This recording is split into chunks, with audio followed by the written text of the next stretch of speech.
Okay, now I know. Oh, barely got there.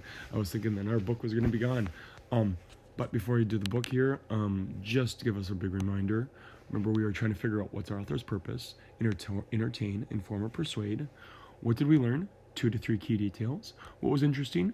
1 to 2 opinions. And what questions do we have? 1 to 2 wonderings. Okay, so just think about those things as we read the book Helen Keller, but remember we are going to be focusing on Annie Sullivan. National Geographic. Who was Helen Keller? Close your eyes and cover your ears with your hands. It's dark and quiet. Can you imagine living in such a world? Helen Keller lived like that.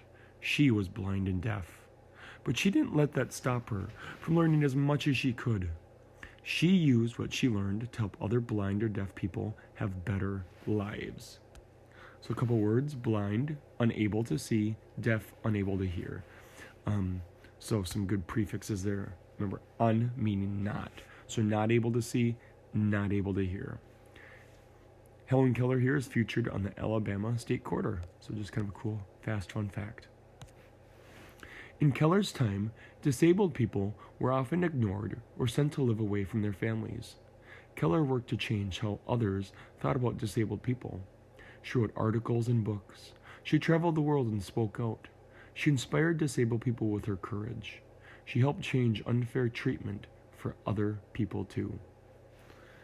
Here, Keller often traveled with her assistant, Polly Thompson. So Helen Keller's on the left, Polly Thompson's on the right.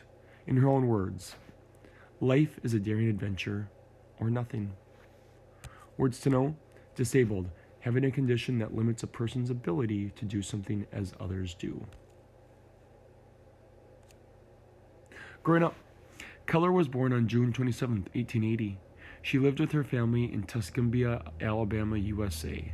When she was about a year and a half old, she got sick with a high fever. Soon she felt better, but she didn't blink when the sun shone in her face. She couldn't hear the dinger bell ring. Doctors said she had lost her sight and hearing forever. That's a fact. You can visit Keller's childhood home, Ivy Green, in Tuscumbia, Alabama. And this is the home where Keller grew up. For young Keller, the world had become dark, soundless, and confusing. Most children learn to speak by hearing and watching others. Keller could do neither. When she tried to speak, no one could understand. She must have felt lonely and frustrated. She kicked and threw things. Her parents were frustrated too, but they wouldn't give up on their smart, spirited daughter. Keller at age 7? At Ivy Green, actors perform The Miracle Worker, a play about Keller's life. And the Miracle Worker is talking about Annie Sullivan. So just a little bit of background information. In her time, when Keller was a girl in the 1800s, many things were different from how they are today. Transportation: people often traveled by train, steamboat, or wagons, pulled by horses or oxen. Home life: families heated their homes with wood fires. They pumped water for the house from an outdoor well.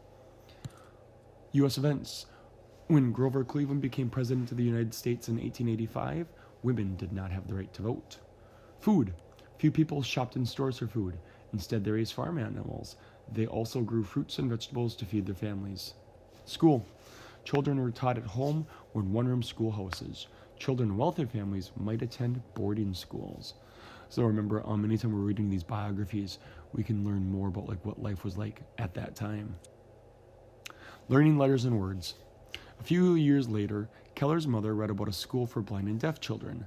There, students learned how to fingerspell words in a person's hand. She wondered if her little girl could learn too. Words to know: fingerspell, to communicate letters by making signs with the fingers. This is how to fingerspell the letter L. In Keller's time, a blind and deaf person would touch the sign to read it. Keller and her parents visited Alexander Graham Bell in Washington, D.C. He was well known for teaching deaf children. Bell helped the Kellers find a teacher for their daughter. Alexander Graham Bell is also known for inventing the telephone. That teacher was Annie Sullivan. So this is the person that we're going to be focusing on for our DLIQ. Not Helen Keller, which she is a very, very interesting person. We're going to be focusing on Annie Sullivan, though, the background character. She arrived when Keller was 6 years old. Sullivan fingerspelled words into her student's hand, but Keller didn't understand. Keller and her teacher, Annie Sullivan. One day, Sullivan fingerspelled W-A-T-E-R, water. At the same time, she pumped water onto Keller's other hand. Suddenly, Keller understood that the liquid she felt had a name and that Sullivan was spelling it. She danced for joy. She learned 30 more words before bedtime. Annie Sullivan. Annie Sullivan was 20 years old when she came to live with the Kellers on March 3, 1887. She was partly blind, and she had gone to school for the blind in Massachusetts, USA. She was smart and stubborn, just like Keller. The pair worked together for 49 years. She was Helen's teacher for 49 years.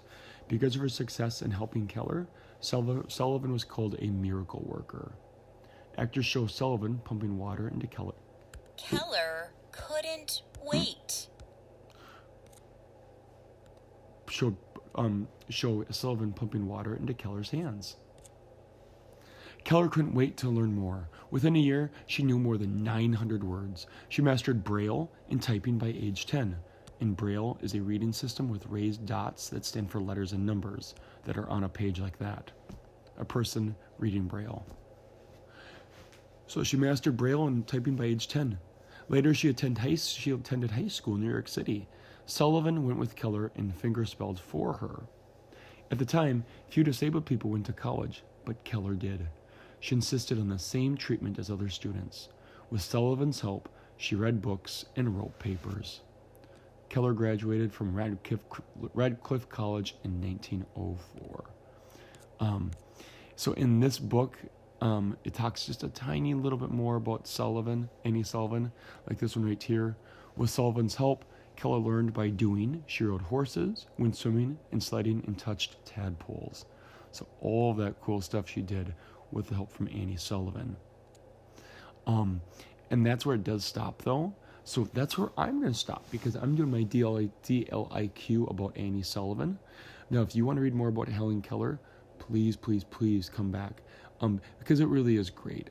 Because after Helen, after she finished school, she spent the rest of her life trying to help other people who were either blind or deaf, just trying to teach them, create new ideas, new teaching practices, some really cool, inspirational things. Now, for you today, for your assignment, you are going to be reading your Kids A to Z book, your biography that I assigned you. Big thing when you're doing yours, just so I don't forget, you are going to pick a background person. So not like who the book is about. If I gave you a book to read about Helen Keller, you wouldn't have chosen Helen Keller. You would have chosen Annie Sullivan or somebody else important to Helen Keller. But you read your book, you're going to do your DLIQ, and then you'll do your quiz for your book. And the next part is our DLIQ.